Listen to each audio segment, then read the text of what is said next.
always thought getting diagnosed with cancer would change everything. And it did. Just not the way I expected. I imagined my family rushing to my side, crying with me, praying for me, making soup in the kitchen like we were in some feel-good hospital drama. Instead, they blinked, paused for a beat, and said, "We'll figure something out, sweetie." Mom started a GoFundMe the next day. The caption was beautiful, polished like a campaign ad, "Help our brave girl fight for her life." She posted it with old baby photos of me holding sunflowers, tagged my high school friends, emailed her coworkers, even looped in people I hadn't spoken to since sophomore year. At first I was grateful. At that point, my savings were gone. I had just lost my job, and chemo was coming faster than I could emotionally prepare for. But things got weird, fast. They raised $58,972 in less than a week, and I saw none of it. Every time I asked about the fund, Mom gave the same robotic answer. "We're managing it for your medical expenses. You don't need to worry about it, honey." Except, my treatment bills still went unpaid. I found a late notice from the oncology center in the mailbox. I brought it to Dad. He glanced at it and grunted something about insurance red tape. But we didn't have insurance anymore. I knew that. I asked my older sister, Natalie, the golden one, the social media butterfly, the bride-to-be. "Have you seen where the GoFundMe money went?" She looked up from her phone, perfectly polished nails tapping the screen. "You're being dramatic. Mom's handling it. Maybe focus on healing instead of stressing everyone out?" I was sleeping in the basement at the time, the one with no windows and a leaky pipe in the ceiling. But Natalie was still living in her room upstairs, the one I helped repaint, the one with the walk-in closet. Her fiancé, Caleb, had recently moved in too, after his apartment lease was too expensive. They said it was temporary. They brought in boxes, then furniture, then matching Mr. and Mrs. mugs. And somehow, my cancer diagnosis became background noise to their wedding countdown. The worst part wasn't when I realized the bills weren't being paid. It was when I found the receipts. It happened by accident. I was looking for my insurance card in the kitchen junk drawer and came across a crumpled envelope from a travel agency. It was labeled Confirmation Maldives Suite. I opened it. 2 weeks. Overwater bungalow, private chef, spa treatments, and the number at the bottom, $19,473, paid in full. Method, GoFundMe transfer. I stood there, holding the envelope, like it might catch fire. Natalie waltzed into the kitchen, in a white silk robe and a face mask. She noticed the paper in my hand, and actually rolled her eyes. That wasn't supposed to be in there. I stared at her, my chest hollow. "You used my cancer fund, for your honeymoon." She didn't deny it. Technically, it was Mom's account, and we are family.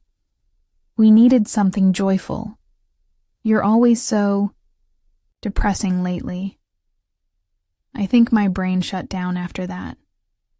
She said I was being selfish, that I should be happy for her, that I was still alive, and that wasn't that what mattered? I couldn't speak, couldn't breathe, couldn't cry, just nodded and went back downstairs. It took me a week to leave that basement. I made myself get up. I pulled out my laptop, weak as hell, and started digging. I looked through every digital receipt in Mom's email. She never logged out of her Google account on the shared family computer. The Maldives trip was just one part. There were charges for wedding flowers, dress alterations, Airbnb rentals for bridal prep weekends, and a custom cake tasting in Napa Valley. Almost. 37,000 of my fund was gone, and I was still getting. We're waiting on processing emails from the hospital's billing department. So I did what they didn't expect. I smiled. That night, I told them I was feeling better, that I didn't want to cause drama, that I understood. I asked if I could be a bridesmaid, told Natalie her wedding was my light at the end of the tunnel.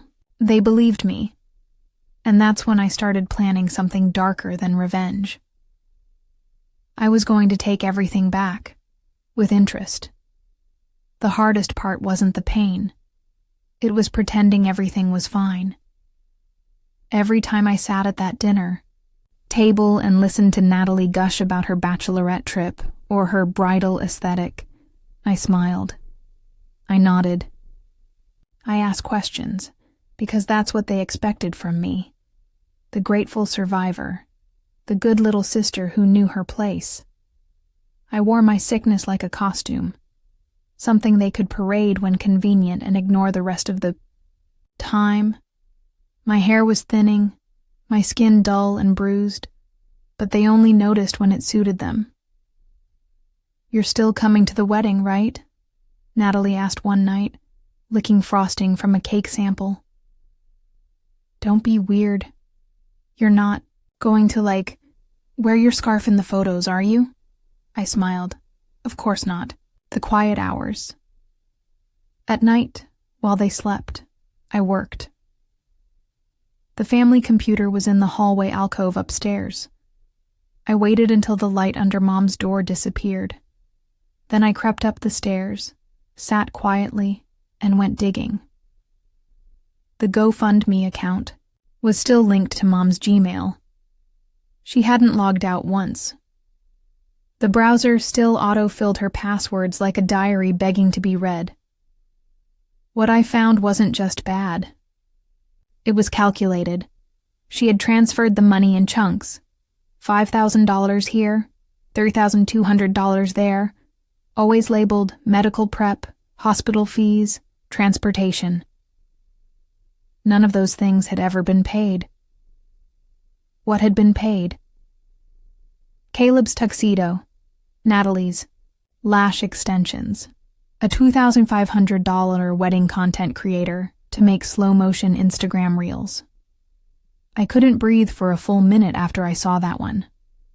I clicked through her emails, saving every invoice, every confirmation, every itinerary. Then I created a folder on a private drive and titled it Justice for Me. The first spark that weekend, I asked Natalie if I could help her organize wedding RSVPs. She looked surprised, then smug. "Wow. This is the most normal you've acted in months." I told her I wanted to feel helpful. Like old times. She handed me a glass of wine and the guest list. I pretended to admire the names. But what I was really doing was noting who they were, where they worked, how many of them had donated. Some were doctors, some were lawyers, some were journalists. I didn't say a word. But something shifted in me that night. Something cold. Calm, steady. They'd used my tragedy as a springboard into luxury. Now I would turn their dream day into the moment everything shattered. I started small. I posted a photo of myself in a hospital gown on Instagram. No caption, just a close-up of my hand with an IV line. Within an hour, my DMs lit up. People I hadn't spoken to in years sent heart emojis. A girl I barely knew from sophomore year asked if I was okay. One of Natalie's old friends replied, "I've been wondering what happened with that fundraiser. No one ever said how you were doing." I replied, simple and soft. "It helped for a while, but things got complicated." She asked what I meant. I said I couldn't talk about it. I didn't have the energy. And then I did the one thing that broke the dam open. Honestly, I don't even know where the money went. She was polite, concerned even, but she screenshotted our chat and sent it to Natalie. That night, Natalie cornered me in the hallway like a school principal. Are you seriously trying to start drama? Are you high on something? I just blinked. I said what was true. Her eyes flared. That fake sweetness she wore like perfume cracked. You know how hard this has all been on Mom and me? You think you're the only one suffering? I didn't answer. I just stepped around her and went downstairs, to the cold, unfinished room I called mine. The backup. Plan I needed leverage. If I exposed them too soon, they'd spin it. Play the victim. Turn me into the unstable cancer girl twisting things out of jealousy. So I reached out to someone who wouldn't fall for it. Uncle Ron. My dad's older brother. Divorced, brutally honest, and allergic to Natalie's fake smiles. He'd donated $10,000 to the GoFundMe in the first 48 hours. Said it was what family did. We hadn't spoken in months. After Dad died, Mom kept him at arm's length. Said he was toxic and drank too much. I didn't care. I called. He answered on the second ring. Amelia? You all right? I broke down. Told him everything. The Maldives, the spa receipts, the bills that still hadn't been paid. How Mom told me the money was spoken for. How Natalie said I should be happy for her. There was silence on the line. Then a sound like a fist hitting a table. Jesus Christ. He asked for proof. I emailed him the folder. 5 minutes later, he called back. Do not do anything yet. I have an idea. The rehearsal dinner. 2 days later, Ron showed up at the rehearsal dinner, uninvited. Natalie looked like she swallowed her lipstick. Mom looked like she'd seen a ghost. He walked in wearing a blazer and combat boots, holding a thick manila envelope and a disposable camera. Thought I'd capture some memories. Heard we had a lot to celebrate. I watched them. Squirm, he handed me the camera like it was a trophy. Smile, sweetheart. I smiled. For real this time. Because I knew something they didn't. That envelope didn't just have copies of the receipts and fund statements. It had letters, notarized, signed by key donors. Some of them were already asking for refunds. Others, threatening legal action. The morning of the wedding, the house was in chaos. Natalie was screaming about the florist being late. Caleb couldn't find his cufflinks. Mom was on the phone with the caterer, fake crying into her coffee. And I sat quietly in the corner, sipping tea. No one paid me any mind. I was, once again, invisible in the house my pain paid for. Except this time, I wasn't just watching. I was waiting. Because at exactly 11 a.m., the wedding website link Natalie had so proudly pasted onto every RSVP card was scheduled to redirect. The site that broke the fantasy, it looked exactly the same. Pastel pink borders, candid photos of them hugging at sunset, a Spotify playlist titled Forever Vibes. But then you scrolled, and right under their love story, a line appeared. Before you celebrate this couple, you should know what they did. Click it, and it opened a new page. Not hosted by the wedding site, but a public archive link. Untraceable. Uneditable. The documents were all there. The full GoFundMe breakdown screenshots of transactions and dress, fittings email confirmations of luxury stays and spa packages, the hospital's past due statements. A timeline of every transfer Mom had signed off on sworn statements from 3 donors, one a retired nurse, one a church elder, and one of Natalie's, Ex-best friends all labeled, all dated, all public. The ceremony begins. The venue was a rented country estate with white chairs and wildflowers.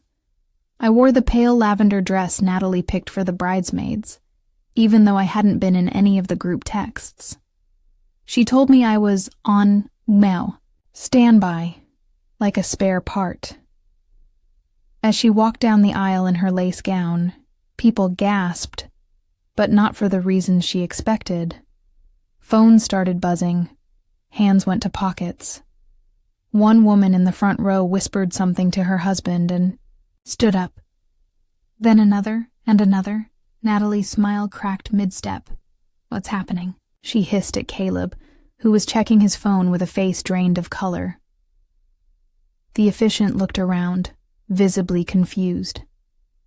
One of the groomsmen nudged another and whispered, "Check the site."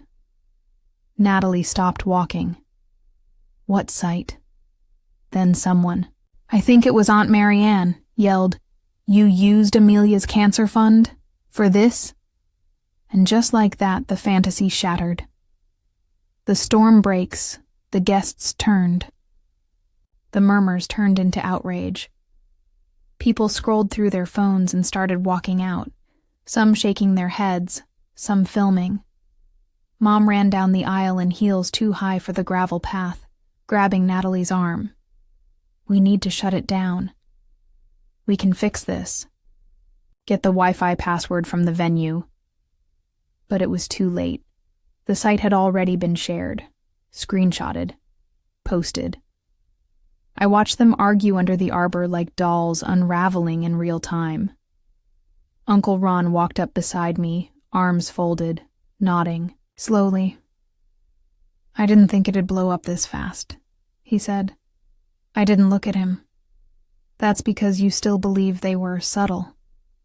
And me? I walked back toward the garden gate, past the flustered guests, past the sobbing bridesmaids, past the disaster of a wedding that would never finish.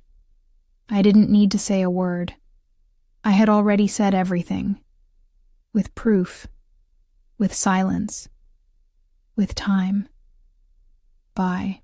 The next morning, the story had spread like spilled gasoline catching light. A local blogger posted screenshots. Then a former classmate made a TikTok summarizing the entire saga, complete with a crying selfie and the caption, "I donated $200 to help Amelia fight cancer. They spent it on macaroons and a fucking champagne tub."